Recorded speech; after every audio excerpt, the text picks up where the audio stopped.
Pone Edita, vis tik šiandien bene visa Lietuvos žiniasklaida kalba apie tai.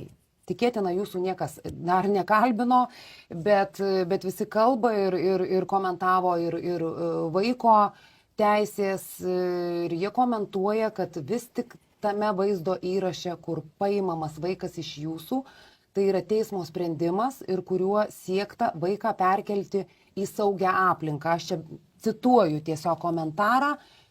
Ką jūs į tai pasakytumėt? Atsakyčiau labai trumpai ir aiškiai.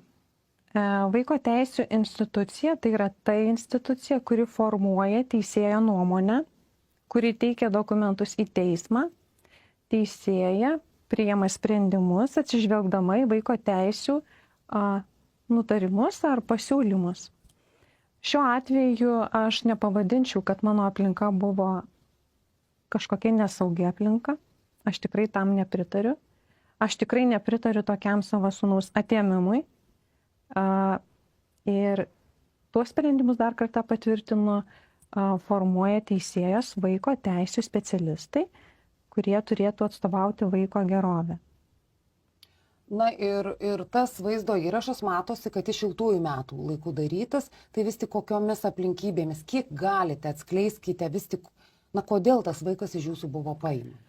Aš labai iš karto pertrauksiu. Tas įrašas darytas rugsėjo 21 dieną.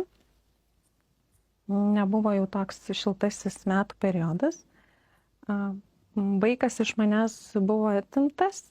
Kaip suprantu, mano sutuoktinio prašymų pasikreipimu į pareigūnus ir į Alytaus vaiko teisės. Tai Alytaus vaiko teisės figūruoja čia, nes man šiandien teko kalbėti su vaiko teisų Alytaus apskrities vadovė ponia Renata Kruk. Ji, aišku, nekomentavo, nes yra asmens duomenys ir panašiai. Ir jie teigia, kad dabar sulaukia daug grasinančių laiškų, daug grasinančių skambučių, daug neapykantos, nes daug kas smerkia vaiko teisų apsaugos specialistų poelgį paimant vaiką. Ir jis sako, kad mes ne prie ko ten Palangos vaiko teisės. Matote, čia jau yra ne mano kaip motinos atsakomybėje. Ši institucija, manau, turėtų būti institucija, kuri kalbasi tarpusavyje. Nemanau, kad reikėtų teikti, kad Alytus nekaltas, Vilnius kaltas. Vaikas yra vienas. Ir manau, kad turėtų būti pirmiausiai tarp institucinis susikalbėjimas, apie ką jau labai ilgai kalbama. Tikrasis susikalbėjimas, o ne tiesiog kaltės dangstymas ir manipulacijos. Todėl aš tikrai nenoriu daug komentuoti, nes taip pat neturiu tam teisės šiai dienai, nes teismo sprendimai dar nepriimti. Toliau lieka vaiko teisų instancija, ta pati instancija, kuri teiks teismui informaciją ir aš tiesiog nenorėčiau daug komentuoti. Tai grįžtant prie to, dėl ko iš manęs atėmė, jūs klausėte, taip? Tai, aš dėl to sėdžiu šiandieną čia, aš dėl to prašau jau visų pagalbos. Žinau, kad man padėti žmonės paprasti negalės, bet gal tiesiog žmonės, kurie sėdi aukštuose postuose, gal mane išgirs, gal bus priimti kažkokie sprendimai, gal aš galiu būti gyva patirtis, gal taip įvardinčiau. Ar žmogus, kuris galėčiau prie to prisidėti, nes man tikrai labai liūdna, kada į žmogų žvelgiama kaip į daiktą. Mano sūnus nėra daiktas. Negalima jo ateiti, paimti, perkelti, reikia jį ir girdėti ir išgirsti, ko jis prašo. Juk vis tiek, jeigu dirbi vaiko teisų institucijoje su vaikais, kažkiek reikėtų girdėti, ko prašo. Ir vaiko teisų specialistai, nacionalinė žiniasklaidai taip ir komentavo, neva jūs rugsėjo 1 turėjote grąžinti vaiką tėčiui. Ir neva dėl to visą tai ir užsisuko, liaudiškai tariant. Tai ar taip tikrai buvo? Nes norisi dabar iš vienos tik pusės komentarai yra. Norisi išgirsti iš tiesų mamą. O sakykite, o vaiko teisų specialistai nepateikė mano pateiktų laiškų, dėl ko aš negrąžinau, ko mes su sūnumi prašėme. Nes mes tikrai pateikėm visus dokumentus, tik teisės psichologo išvada, kad ką patiria vaikas aplinkoje, kurioje gyveno ilgą laiką. Mes tikrai kreipėmės į medikus. Ir negali būti taip viskas paprasta šiame gyvenime ir negalima eiti paprasčiausiu keliu. Mes prašėme pagalbos su vaiku. Niekas į mūsų pagalbos prašymus neatsižvelgė, mes todėl vaikas ir nenorėjo grįžti. Aš motina būčiau pati laimingiausia, jeigu jisai nori būtų grįžęs į tą aplinką, aš būčiau šiandien čia nesėdėjus, aš nenoriu čia sėdėti. Aš nenoriu sėdėti ir, tiesiog būti tokioje situacijoje, man tikrai jinai nepatogi. Taip ir iš tiesų, šiandien taip ir atsitiko, kad vykdama į Alytus Plus studiją jūs patekote į autoįvykį. Ačiū Dievui, viskas gerai, iš automobilio, kaip rodėte nuotraukas, mažai ten kas belikę. Ačiū Alytiškiui, Rolandui Griciui, Jonaro vadovui, kuris atgabeno po autoįvykio jūs į šią studiją. Tiesiog sutartas pokalbis buvo. Taip, aš tikrai labai norėčiau padėkoti, nes kada stovi, kitaip nepavadinčiau, ant bedugnės ir apsidairai aplinkui, nors jau tikrai džiaugiesi pirmiausiai, kad gyvai esi, bet dar žmonės šalia pasitaiko, nepalieka. Ir tikrai man labai visiems ačiū, kurie šiandieną automobilį man padėjo gabenti, ištraukti ir kad man padėjo. Dėkui labai visiems. Taip, ir sugrįžtant, ar sekate kažkiek socialinius tinklus, nacionalinę spaudą, vis tik kaip jūs ar palaiko, ar nepalaiko, ar kažkiek į tai įsitraukėte? Nes dabar, nežinau, bene visi nuomonės formuotojai Lietuvoje pasisakė yra dėl jūsų klausimo. Aišku, nieks situacijos nežino, jūs ir dabar, kaip suprantu, nelabai galite ją atskleisti. Visi tiesiog pasipiktinę pačiu faktu vaiko paėmimo. Kad vaikas klykė, vaikas nenorėjo. Tos aplinkybės tarp jūsų ir tarp ten buvusio sutuoktinio, ar ten tai čia jau asmeninis jūsų reikalas. Visiems svarbiausia vaikas. Tai būtent. Tai jeigu tokia, kaip jau visi teigia, pas motiną netinkama aplinka buvo, tai ko vaikas klykė? Kam reikia tokių drastiškų priemonių? Ir tą dieną, rugsėjo 21 dieną, aš taip pat sakiau, aš tam nepritariu. Antstolio veiksmai dėl tokio brutalaus atėmimo buvo sustabdyti.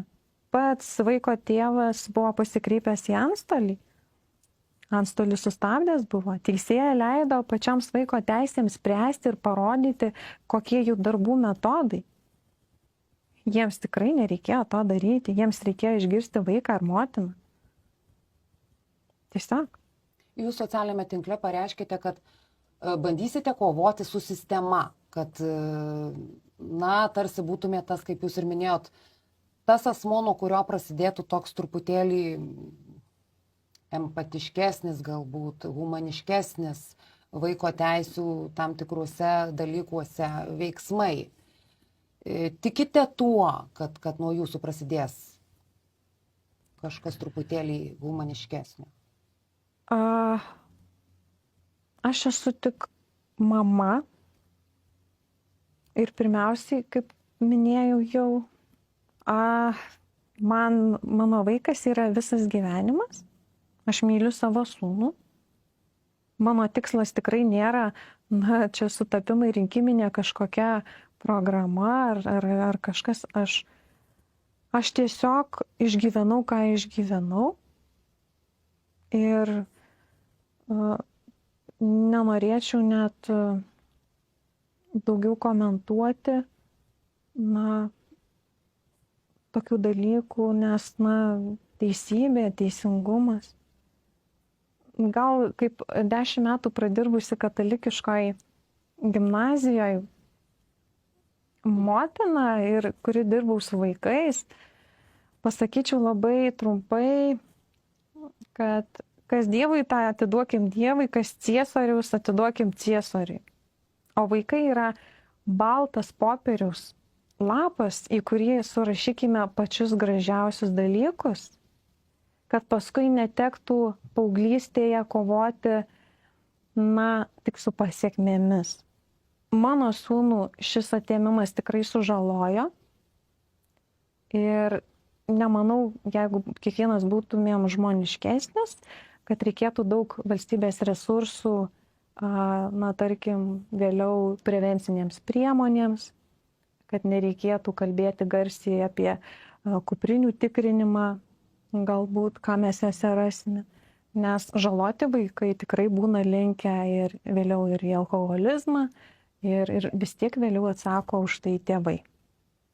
Tai gal nereikėtų kaltinti kartais ir tėvų už viską, bet reikėtų atsižvelgti ir į pačių darbuotojų kompetenciją, ką sau leidžia bendraujant, išsakyti, teikti, kaip elgtis.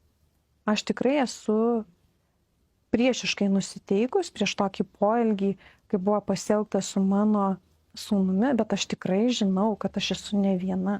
Jeigu jūs dabar atliktumėte socialinį tyrimą ir jums galėtų skambinti visos motinos, kurios išgyveno kažką panašaus kaip ir aš manau, kad tai tikrai būtų dar vienas naujas centras.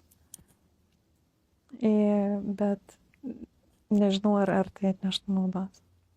Taip, bet ponia Edita, vis tik jūsų tikslas yra, sakykime, paviešinote tą įrašą. Koks pagrindinis jūsų tikslas? Mano tikslas? To viešumo. Ta prasme, jūs jau buvote nusivylusi sistema ir jūsų toks buvo... Mano tikslas kelti klausimą, aš prašau. Mano sūnus ir aš, mes buvom kartu iki 7 metų.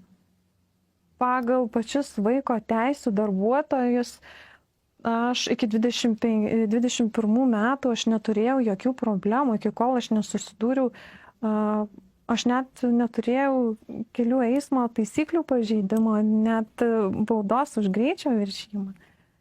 Aš šiandien sėdžiu ir pati nesuvokiu, kad taip vyksta.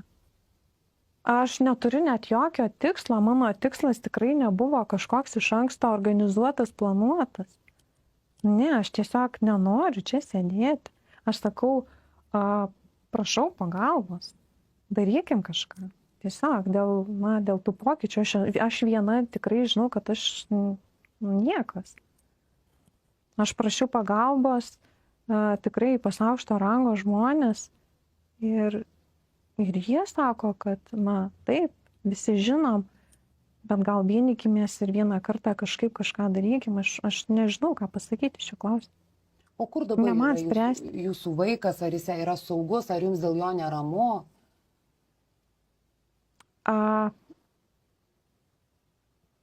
Mano vaikas šiuo metu yra su biologiniu tėvu.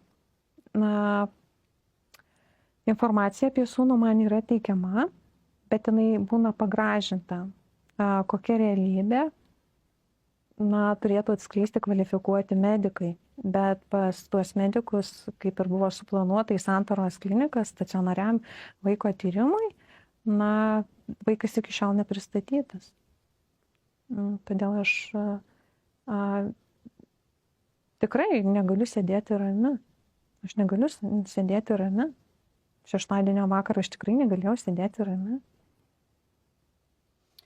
Taip, ar jūs palaiko daug žmonių, ar jaučiate tą paramą?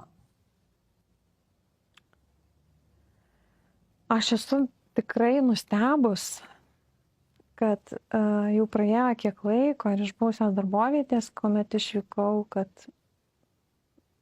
taip, žmonės tikrai palaiko. Ir aš negalvojau, kad taip įvyks. Labai visiems be galo dėkoju, bet ir tikrai aš jiems visiems pritariu, kad tylėti nereikia. Šiandien sėdžiu čia aš, nežinau kodėl, bet aš manau, kad šalia manęs galėtų sėdėti dar tikrai labai daug moterų.